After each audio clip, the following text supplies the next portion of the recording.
modern world, which I thought was very interesting because you reference Fight Club and then you reference incels, which is a term that you're seeing more and more.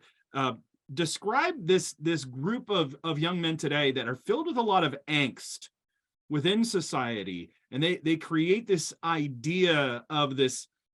I mean, they're grabbing a hold of this toxic masculinity idea and running with it. Do you remember that part of the book when you get into the incels? Could you elaborate on that for us? Because some people are wondering, what are you talking about right now? But we're seeing that group cause a lot of problems and abuse within the world. Yeah. Well, the general term is the manosphere. Yeah. Because it's a collection of groups on the internet that all have something to do with men's rights, or MGTOW is men going their own way.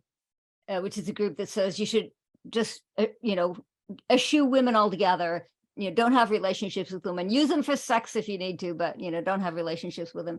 Red pill and incels and volcels. Incels is involuntary celibates and volcels is voluntary celibates. Anyway, there's this whole group of men who are obviously very alienated from society. And many of them do hold up a very toxic view of masculinity and say, okay, this is what we really are. And they're in the news because a couple of incels have actually committed mass murder. They've been so angry at women that they've gone into a place. One of them was a fitness gym, and shot 12 women. One of them was Elliot Rogers was the best known because he left behind a manifesto saying he was going to kill a bunch of people because this was his way of getting back at women for not having sex with him. And he was hailed on the manosphere and called Saint Elliot, and one person actually wrote, I support men actually killing women for women to realize that men are hurting and desperate because women are refusing to put out. That's how he put it. So this is a very hostile and very alienated group of men. And what I was happy though, Travis, as I found two examples of men who had been leaders on the manosphere and had become Christian. Yeah, they renounced it. You mentioned that in the book. That was so encouraging. Sorry to interrupt you there. Exactly. I just was blown away by that. Go ahead and explain that for us. Well, yeah, I agree. I'm glad you had that reaction because I did too.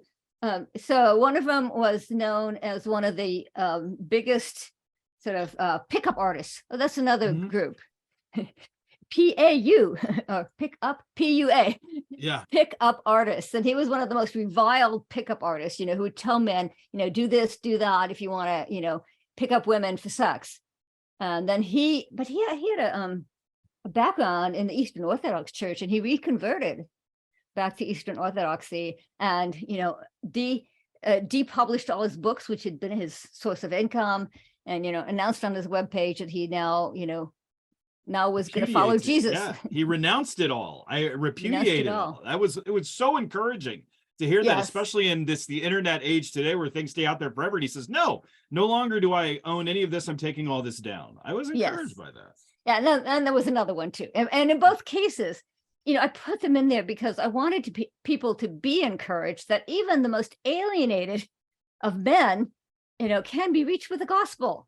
Here were two cases of men who had both been leaders, in this community and the manosphere, not just fringe people, not just hangers on, but actual leaders who had come to a conversion experience and had, like you said, repudiated all of their misogyny, all of their language about using women just for sex and women. Oh yeah, the guy who became Eastern Orthodox, he had a quote that I included where he said, "My first assumption on meeting a woman is dirty, worthless whore." I mean, that's my assumption of women. So he repudiated all that.